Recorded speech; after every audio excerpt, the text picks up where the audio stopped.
Item ಯಾವುದೇ ಇರಲಿ try ಮಾಡಿ ಆಚಿ ಚಿಕನ್ ಮಸಾಲಾ. ರಾಜ್ಯದ ವಿವಿಧ ವಸತಿ ಯೋಜನೆಯಡಿ ಬಿಎಲ್ಸಿ ಆಧಾರಿತ 1 ಲಕ್ಷ ಮನೆಗಳ ಹೊಸ ಗುರಿಯನ್ನು ಮಂಜೂರು ಮಾಡಲಾಗುವುದು. 1 ಲಕ್ಷ ಮನೆಗಳ ಹೊಸ ಗುರಿಯನ್ನು ಮಂಜೂರು ಮಾಡಲಾಗುವುದು. ಸದರಿ ಗುರಿಯಡಿ ಆಯ್ಕೆಯಾಗಿರುವ ಸಾಮಾನ್ಯ ವರ್ಗದ ಫಲಾನುಭವಿಗಳಿಗೆ ನೀಡುವ ಸಹಾಯಧನವನ್ನು 1,20,000 ರೂಗಳಿಂದ 2 ಲಕ್ಷ ರೂಗಳಿಗೆ ಹಾಗೂ ಪರಿಶಿಷ್ಟ ಜಾತಿ ಮತ್ತು ಪರಿಶಿಷ್ಟ ಪಂಗಡದ ಫಲಾನುಭವಿಗಳಿಗೆ 2 ಲಕ್ಷಗಳಿಂದ 3 ಲಕ್ಷಗಳಿಗೆ ಹೆಚ್ಚಿಸಲಾಗುವುದು. ರಾಜ್ಯ ವಸತಿ ಯೋಜನೆಗಳಡಿ ಅರ್ಹ ಫಲಾನುಭವಿಗಳನ್ನು ಮ್ಯಾನ್ಯುಯಲ್ ಲಾಟರಿ ಪ್ರಕ್ರಿಯೆಯ ಮೂಲಕ ಆಯ್ಕೆಗೊಳಿಸಲಾಗುತ್ತಿದ್ದು, ಇನ್ನು ಮುಂದೆ ಆನ್ಲೈನ್ ಲಾಟರಿ ಮೂಲಕ ಗ್ರಾಮ ಸಭೆಗಳಲ್ಲಿ ಆಯ್ಕೆಗೊಳಿಸಲಾಗುವುದು. ಪ್ರಧಾನಮಂತ್ರಿ ಆವಾಸ್ ಯೋಜನೆಯಡಿ 1,29,000 ಮನೆಗಳ ನಿರ್ಮಾಣ ಕಾರ್ಯಕ್ರಮವನ್ನು ಕರ್ನಾಟಕ ಕೊಳೆಗೇರಿ ಅಭಿವೃದ್ಧಿ ಮಂಡಳಿ ಅನುಷ್ಠಾನಗೊಳಿಸಲಾಗುತ್ತಿದೆ. ರಾಜ್ಯ ಸರ್ಕಾರದಿಂದ 1,136 ಕೋಟಿ ರೂಗಳ ಅನುದಾನವನ್ನು ಹೆಚ್ಚುವರಿಯಾಗಿ ಫಲಾನುಭವಿಗಳಿಗೆ ವಂತಿಗೆಗೆ ಎದುರಾಗಿ ಒದಗಿಸಿ 2025-26ನೇ ಸಾಲಿಗೆ ಒಟ್ಟಾರೆ 79,134 ಮನೆಗಳನ್ನು ಲೋಕಾರ್ಪಣೆ ಮಾಡಲಾಗಿದೆ. ಇದರಿಂದ ಕೊಳೆಗೇರಿ ನಿವಾಸಿಗಳಿಗೆ ಶಾಶ್ವತ ಸೂರು ಕಲ್ಪಿಸಿದಂತಾಗಿದೆ. ಕೆಎಚ್ಬಿ ಸೂರ್ಯ ಕ್ರೀಡಾ ಗ್ರಾಮ ಎಂಬ ಹೆಸರಿನಲ್ಲಿ ಕರ್ನಾಟಕ ಗೃಹ ಮಂಡಳಿ ವತಿಯಿಂದ ಬೆಂಗಳೂರು ನಗರ ಜಿಲ್ಲೆಯ ಆನೇಕಲ್ ತಾಲೂಕಿನಲ್ಲಿ 80,000 ಆಸನ ಸಾಮರ್ಥ್ಯವುಳ್ಳ ಕ್ರಿಕೆಟ್ ಕ್ರೀಡಾಂಗಣ ಹಾಗೂ ಅಂತಾರಾಷ್ಟ್ರೀಯ ಕ್ರೀಡಾಕೂಟಗಳನ್ನು ನಡೆಸಲು ಅನುಕೂಲವಾಗುವಂತೆ ಅಂತಾರಾಷ್ಟ್ರೀಯ ಕ್ರೀಡಾಂಗಣವನ್ನು ನಿರ್ಮಾಣ ಮಾಡಲಾಗುವುದು.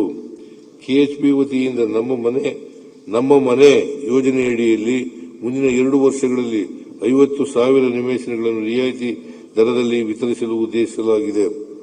ಆಹಾರ, ನಾಗರಿಕ ಸರಬರಾಜು ಮತ್ತು ಗ್ರಾಹಕ ವ್ಯವಹಾರಗಳು. ನಮ್ಮ ಸರ್ಕಾರದ ಮಹತ್ವಾಕಾಂಕ್ಷೆ ಯೋಜನೆಯಾದ ಅನ್ನಭಾಗ್ಯ ಯೋಜನೆಯಡಿ ರಾಜ್ಯದ ಬಡವರ ಹಸಿವು ನೀಗಿಸುವ ಉದ್ದೇಶದಿಂದ 4.54 ಕೋಟಿ ಫಲಾನುಭವಿಗಳಿಗೆ ಪ್ರತಿ ಮಾಹೆ 5 ಕೆಜಿ ಹೆಚ್ಚುವರಿ ಅಕ್ಕಿಯನ್ನು ಯಶಸ್ವಿಯಾಗಿ ವಿತರಿಸಲಾಗಿದೆ. ಕಳೆದ 3 ವರ್ಷಗಳಲ್ಲಿ ಈ ಯೋಜನೆಗಾಗಿ 17,167 ಕೋಟಿ ರು ವೆಚ್ಚ ಮಾಡಲಾಗಿದೆ.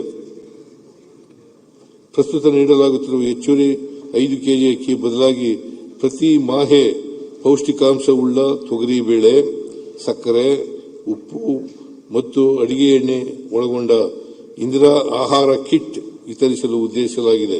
ಇದಕ್ಕಾಗಿ 26-27ನೇ ಸಾಲಿನಲ್ಲಿ 6,200 ಕೋಟಿ ರೂಗಳನ್ನು ಮೀಸಲಿರಿಸಲಾಗಿದೆ. ಆಹಾರ ಧಾನ್ಯಗಳ ವಿತರಣೆಗಾಗಿ ನೀಡಲಾಗುವ ಚಿಲ್ಲರೆ ಹಾಗೂ ಸಗಟು ಲಾಭಾಂಶದ ಪಾವತಿಯಲ್ಲಿ ವಿಳಂಬವನ್ನು ನಿವಾರಿಸಲು ಫಸ್ಟ್ ಅಪ್ಲಿಕೇಶನ್ ಮೂಲಕ ಲಾಭಾಂಶವನ್ನು ನೇರವಾಗಿ ಪಾವತಿಸಲಾಗುವುದು. ಪ್ರಸ್ತುತ ಜಾರಿಯಲ್ಲಿರುವ ಇಲಾಖೆಯ ಸಹಾಯವಾಣಿ ವ್ಯವಸ್ಥೆಯನ್ನು ಸ್ವಯಂಚಾಲಿತ ದೂರು ಕೇಂದ್ರ, ಧ್ವನಿ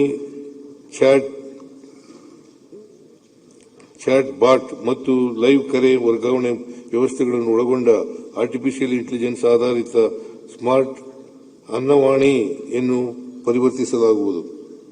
ದಾಸೋಹ ಯೋಜನೆಯಡಿ ಈಗಾಗಲೇ ರಾಜ್ಯಾದ್ಯಂತ 274 ಕಲ್ಯಾಣ ಸಂಸ್ಥೆಗಳ 32,059 ಫಲಾನುಭವಿಗಳಿಗೆ 14 ಕೋಟಿ ರು ವೆಚ್ಚದಲ್ಲಿ ಆಹಾರ ಭದ್ರತೆಯನ್ನು ಒದಗಿಸಲಾಗುತ್ತಿದ್ದು,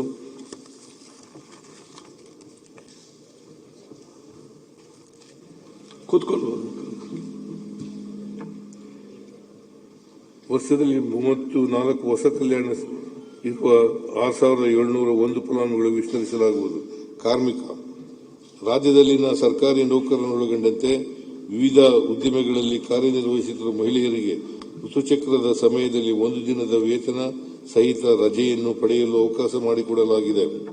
ಕರ್ನಾಟಕ ರಾಜ್ಯ ಕಾರ್ಮಿಕರ ಕಲ್ಯಾಣ ಮಂಡಳಿಗೆ ವಂತಿಗೆ ಪಾವತಿಸುವ ಸಂಘಟಿತ ಕಾರ್ಮಿಕರಿಗೆ ಮತ್ತು ಅವರ ಕುಟುಂಬದ ಅವಲಂಬಿತರಿಗೆ ವಿವಿಧ ಕಲ್ಯಾಣ ಕಾರ್ಯಗಳಲ್ಲಿ ಒಟ್ಟು 43,936 ಅರ್ಹ ಫಲಾನುಭವಿಗಳಿಗೆ ಒಟ್ಟು 39 ಕೋಟಿ ರೂಗಳ ಧನ ಸಹಾಯ ನೀಡಲಾಗಿದೆ.